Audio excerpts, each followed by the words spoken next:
하나님 말씀 잠언 16장 19절에서 20절입니다. 겸손한 자와 함께하여 마음을 낮추는 것이 교만한 자와 함께하여 탈취물을 나누는 것보다 나으니라. 삼가 말씀에 주의하는 자는 좋은 것을 얻나니 여호와를 의지하는 자는 복이 있느니라. 아멘. 오늘 말씀은 마음을 낮추는 자와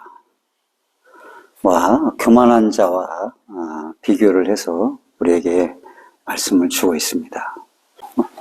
우리가 마음을 낮춘다, 또 겸손하다라고 하는 것은 말씀과 관계가 있습니다. 공손한 모습이나 애절 바른 모습, 그런 걸 우리가 겸손이라고 말하지만, 겸손과 교만은 하나님의 말씀에 내가 어떻게 듣고 또 그 말씀대로 살아가느냐라고 하는 것입니다. 먼저 하나님의 말씀을 듣지 않으면 교만한 것이고, 하나님 말씀을 들으면 겸손한 것이죠. 그런데 말씀을 빼놓고 아무리 다른 사람에게 겸손하다고 할지라도 결국은 하나님께 교만한 자가 되는 것이죠.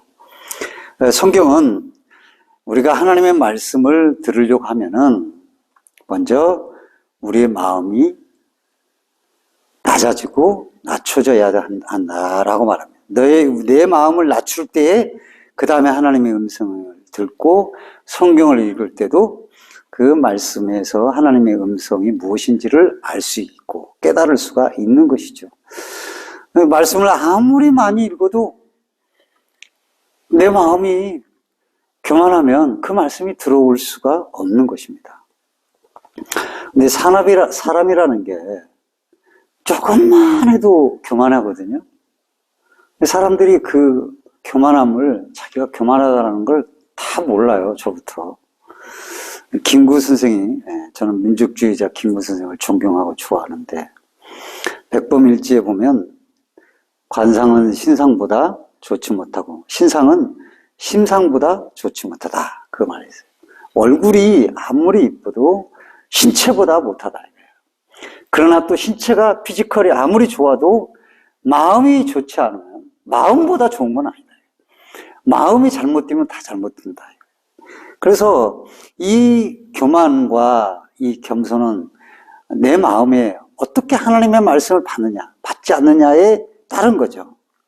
사람의 약점은 뭡니까? 조금 성공해도 교만해지는, 이게 약점이에요. 또 조금만 고통이 오면 금방 또 좌절하고 낙심해요. 이게 교만이에요. 그래서 생각해 보세요. 사울 왕이 구약시대에 겸손할 때 행부에 숨어서, 이삿짐에 마차 행부 뒤에 숨어가지고 가장 작은 지파에 가장 작은 나가 무엇을 할 수 있습니까? 하고 겸손했어요. 그래서 왕으로 세웠는데 그가 교만하게 되었습니다. 어떻게 교만했습니까? 전쟁에서 승리했어요. 그 승리한 그것으로 인해서 기념비를 세우고 노량물을 다 자기 것으로 만듭니다. 교만해지고 말았습니다.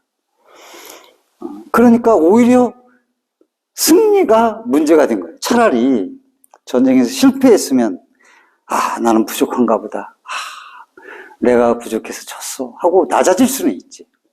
그런데 승리하니까 교만해가지고 얼마나 교만한지, 교만을 부리니까 하나님이 그 은혜를 거둬가시잖아요. 패역해져. 사위를 죽이려고, 다윗을 죽이려고 3,000명씩 1,000명씩 군사를 동원해가지고 쫓아다니는 겁니다. 10여 년 동안. 참 쉬운 일이 아니에요. 그것도 상상해보세요. 쉬운 일입니까? 자기 사위를 죽인다. 그러니까 얼마나 한심합니까? 악령에 쓰여가지고 사울을 죽이려고 그렇게 했지 않습니까? 작은 성공이 미래를 망치는 겁니다.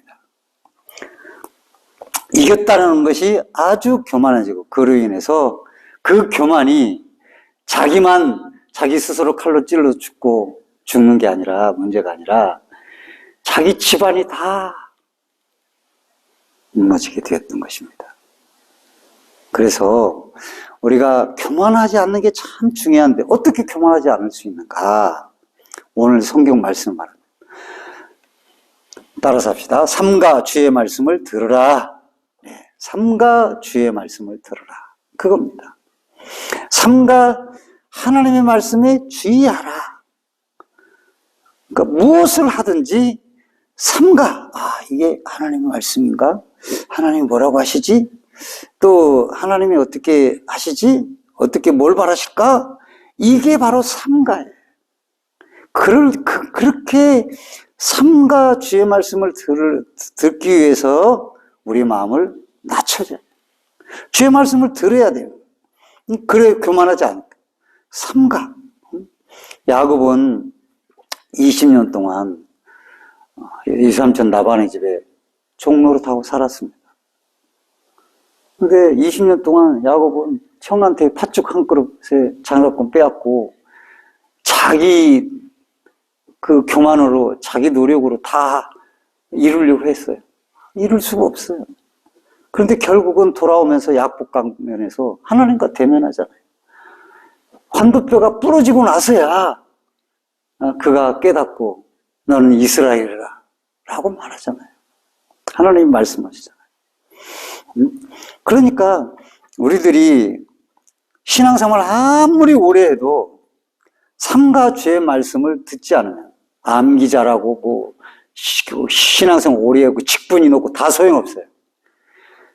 모든 걸 다 하느라 삼가 주의 말씀을 마음을 낮춰서 듣느냐 안 듣느냐, 험불한 심령으로 하나님 말씀을 받느냐 안 받느냐, 거기에 교만과 겸손이 있는 것이죠. 그래서 항상 무엇을 하든지 하나님의 음성에, 그리고 하나님의 뜻에 기울이고 물어보고 그렇게 할 때에 삼가 하나님의 말씀에 주의하는 것이 되게 되는 것이죠. 이것은 아무나 하는 게 아닙니다. 어떤 자가 마음을 낮추는 자가 그렇게 할 수가 있는 거예요. 그래서 우리가 마음을 낮춰, 뭐 하기 위해서 낮춰? 하나님의 말씀을 듣기 위해서 낮춰야 되는 거예요. 뭐 다른 사람에게 잘 보이려고 하는 게 아니라 하나님의 말씀을 듣기 위해서 마음을 낮춰야 되는 거예요. 구약에서 솔로몬 왕이 하나님 앞에서 지혜를 구합니다. 하나님의 나에게 지혜로운 마음을 주옵소서. 그래서 이 백성들을 잘 하나님의 뜻대로 잘 다스리게 해주세요. 야, 네가 부귀와 영화도 구하지 않고 그렇게 귀한 걸 구하는구나. 내가 너에게 부귀와 영화도 더해주겠다. 뭐 이렇게 축복해 주잖아요. 근데 어떻든 원문에 보면 나에게 지혜로운 마음을 주시옵소서 라고 했는데 이 지혜로운 마음이 듣는 마음이에요. 원해야 돼. 그러니까 하나님의 말씀을 잘 듣는 나의 마음이 되게 해주세요. 내가 마음이 교만한데 하나님 말씀 들릴까요? 나중에 잘 되니까 축복받으니까 점점 마음이 교만해지 솔로몬이. 그들로부터 어떻게 하나님의 말씀이 안 들리는 겁니다. 듣는 마음이 들 수가 없어요. 그래서 그의 후대에 솔로몬의 아들 시대에 나라가 두 조각 나죠. 솔로몬 때문에 그걸 나눠주는 겁니다. 마음을 낮추고 하나님 말씀을 듣기 위해서 우리가 또 중요한 것이 있는데 그것은 훈련을 해야 됩니다. 어떤 훈련입니까? 가면 하나님 말씀 팍팍팍 성경을 팍팍팍 들립니까? 설교 말씀 들으면 하나님 말씀 탁 들립니까? 내 말로 부딪힙니까? 아니잖아요.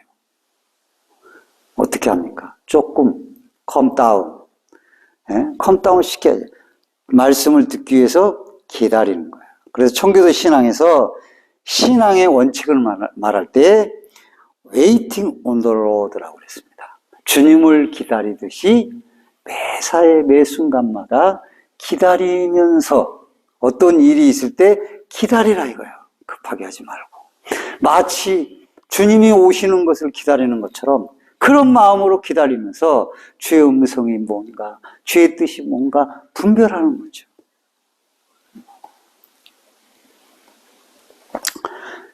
가장 기다린다 하면 예수님의 육신의 부모인 마리아와 요셉 아니에요. 마리아가 처녀가 잉태했어요. 돌에 맞아 죽을 일이죠. 근데 요셉이 방방 뜨고 그랬습니까? 약혼녀가 다른 남자의 임신을 했는데 요셉은 그렇지 않아요. 조용했습니다. 그때 하나님이 음성이 들리잖아요. 요셉아, 네 아내 데려오기를 두려워하지 말라. 네 아내는 성령으로 잉태된 자. 그 아이를 낳으면 임마누엘을 하라고 그렇게 성령으로 잉태한 자라고 주님이 음성을 들려주시잖아요. 온갖 촐랑대면서 이럴 수가 있냐 뭐 이렇게 그만한 이유가 있겠지, 그만한 사정이 있겠지, 피치 못할 이유가 있겠지, 조용히 속단하지 않고 있습니다. 그때 하나님의 음성이 들린 것이죠. 조지 물러라는 목사님은 하나님보다 앞서지 말라, 성령보다 앞서지 말라, 기도보다 앞서지 말라, 짧게라도 주여 어찌하오리까 기도해야죠. 그럴 때에 좋은 곳이 온다 라고 하는 그게 오늘 말씀. 마음을 낮추는 것이 교만한 자들이 탈취물들을 나누는 것보다 낫다 라고 했고, 그 나은 것은 바로 주의 삶과 주의 말씀을 들을 때 좋은 것이 온다라는 말씀과 일치하는 것입니다.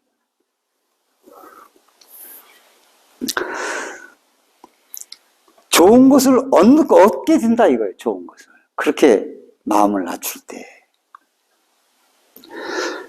구약의 사울을 봅니다.